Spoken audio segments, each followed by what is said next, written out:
Good morning student, twelfth class student. जैसा कि आप लोग जानते हो कि केमिस्ट्री में हम एल्कोहल की प्रॉपर्टीज़ देख रहे हैं।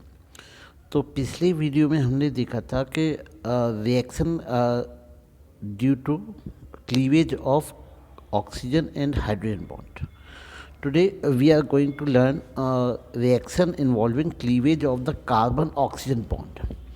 In such type of reactions, the order of the reactivity of alcohol is तो ऐसे रिएक्शन में सबसे ज़्यादा जो प्रोमिनेंटली जो रिएक्शन करता है वो टर्सरी अल्कोहल, फिर इसके बाद सेकेंडरी अल्कोहल, और सबसे कम जो एक्टिव होता है इस रिएक्शन के प्रति वो होता है प्राइमरी अल्कोहल। तो सबसे ज़्यादा देता है टर्सरी अल्कोहल का। चलिए कुछ एग्जांपल देखते हैं। Reaction with the hydrogen halide. तो जब प्राइमरी अल्कोहल किसी भी एल्किल हैलाइड के साथ रिएक्ट करता है तो हाइड्रोजन हैलाइड के साथ रिएक्ट करने पर ये एक सब्स्टिट्यूशन रिएक्शन होता है, और यहाँ जो आपका प्रोडक्ट बनता है वो आपका एल्किल हैलाइड और वाटर मॉलिक्यूल प्रोड्यूस होता है। फॉर एग्जांपल हम लोग देखते हैं when HCl hydrochloric acid react with the ethyl alcohol in the presence of anhydrous zinc chloride, it will produce ethyl chloride and water molecules. Next, reaction with the phosphorus halide. phosphorus halide से भी ये जो reaction देता है वो due to carbon oxygen cleavage की कारण देता है। तो जब कोई प्राइमरी एल्कोहल PCl5 अर्थात फास्फोरस पेंटाक्लोराइड के साथ रिएक्शन करता है तो एल्किल हैलाइड, फास्फोरिल क्लोराइड तथा HCl प्रोड्यूस होता है। अगर कोई भी एल्कोहल फास्फोरस ट्राइक्लोराइड के साथ रिएक्शन करता है तो यहाँ पर भी एल्किल हैलाइड और आर्थोफास्फोरिक एसिड प्रोड्यूस होता है। अगर कोई भी एल्कोहल के 3 मॉलिक्यूल्स फास्फोरस ट्राइब्रोमाइड के साथ फास्फोरस और ब्रोमीन की उपस्थिति में रिएक्शन करते हैं तो एल्किल ब्रोमाइड और आपका आर्थोफास्फोरिक एसिड बनता है। इसी प्रकार से अगर कोई भी प्राइमरी एल्कोहल एथिल अल्कोहल और मेथिल अल्कोहल, प्रोपिल अल्कोहल, कोई भी एल्कोहल अगर थायोनिल क्लोराइड के साथ रिएक्शन करता है तो एल्किल क्लोराइड, सल्फर डाइऑक्साइड और हाइड्रो क्लोराइड बनता है। तो ये सब प्रॉपर्टी थी फास्फोरस हैलाइड के साथ।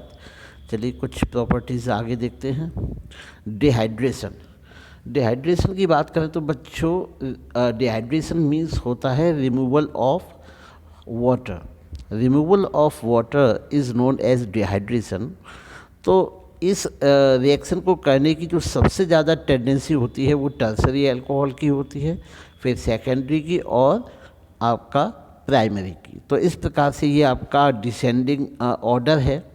यहाँ पर tendency of performing dehydration reaction tertiary, secondary and primary alcohol. तो हम लोग देखते हैं कि अगर कोई भी प्राइमरी अल्कोहल, यहाँ पर नोट करने वाली बात है जो H2SO4 है, सल्फ्यूरिक एसिड है, ये बहुत अच्छा एक डिहाइड्रेटिंग एजेंट है।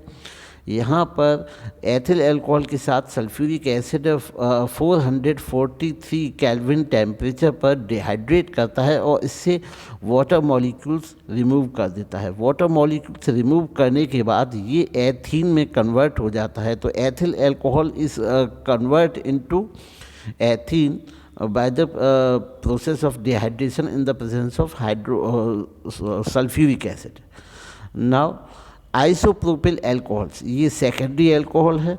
सेकेंडरी अल्कोहल आपका HCPO4 की प्रेजेंस में ये भी एक प्रकार से डिहाइड्रेटिंग एजेंट का काम करता है और यहाँ पर प्रोपीन का प्रोडक्शन होता है, वाटर मॉलिक्यूल्स यहाँ पर एलिमिनेट हो जाता है।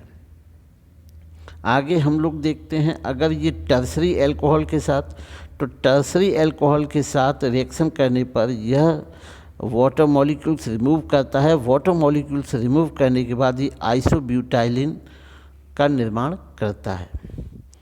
अब हम बात करेंगे बच्चों ऑक्सीडेशन की। ये भी बहुत इम्पोर्टेंट टॉपिक है ऑक्सीडेशन ऑफ एल्कोहल।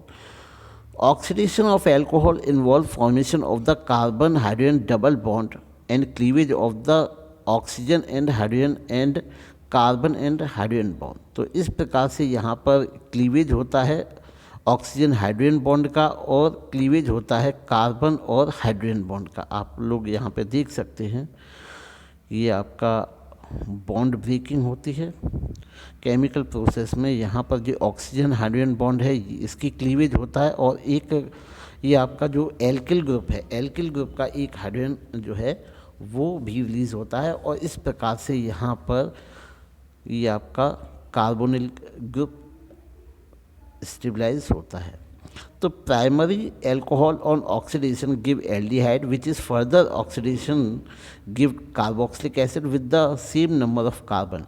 तो जब हम प्राइमरी एल्कोहल का ऑक्सीडेशन करते हैं तो प्राइमरी एल्कोहल का जो ऑक्सीडेशन होता है वो किसी भी ऑक्सीडाइजिंग एजेंट जैसे potassium dichromate in the presence of sulphuric acid के साथ होता है। तो जो आपका एल्कोहल होता है ऑक्सीडेशन के साथ ही एल्डिहाइड में कन्वर्ट हो जाता है और इसका अगर हम फर्दर ऑक्सीडेशन करते हैं तो फर्दर ऑक्सीडेशन करने पर ये कार्बोक्सिलिक एसिड में कन्वर्ट हो जाता है। ROH on oxidation gives aldehyde. On further oxidation aldehyde convert into carboxylic acid। तो इस प्रकार से ये ऑक्सीडेशन का क्रम है। फिर से मैं बता रहा हूँ आपको, नोट करने बहुत इंपॉर्टेंट रिएक्शन होता है ऑक्सीडेशन ऑफ एल्कोहल। तो on oxidation of alcohol primary alcohol gives aldehyde and on further oxidation it will give carboxylic acid. यहाँ पर हम ब्यूट 2 इनॉल का अगर हम लोग PCC की प्रेजेंस में ऑक्सीडेशन करते हैं तो यहाँ पर ब्यूट 2 इनॉल में कन्वर्ट हो जाता है। अर्थात हम देख सकते हैं यहाँ पे जो एल्कोहल है वो सीधे एल्डिहाइड में कन्वर्ट हो रहा है। आगे देखते हैं बच्चों, जो सेकेंडरी एल्कोहल है, सेकेंडरी एल्कोहल ऑन, ये आपका देख सकते हैं सेकेंडरी एल्कोहल है। Secondary alcohol on oxidation in the presence of strong oxidising agent like potassium dichromate gives ketone. तो ये बच्चों याद रखने वाली बात है कि जो प्राइमरी एल्कोहल होते हैं, प्राइमरी एल्कोहल ऑक्सीडेशन पर एल्डिहाइड तथा सेकेंडरी एल्कोहल जो होते हैं ऑन ऑक्सीडेशन गिव्स कीटोन। तो इस प्रकार से ये कुछ प्रॉपर्टी थी एल्कोहल की। उम्मीद है बच्चों को समझ में आई होंगी। किसी भी प्रकार की कोई डाउट हो तो आप कमेंट बॉक्स में कमेंट करके अपने डाउट को मेंशन कर सकते हैं। Thank you.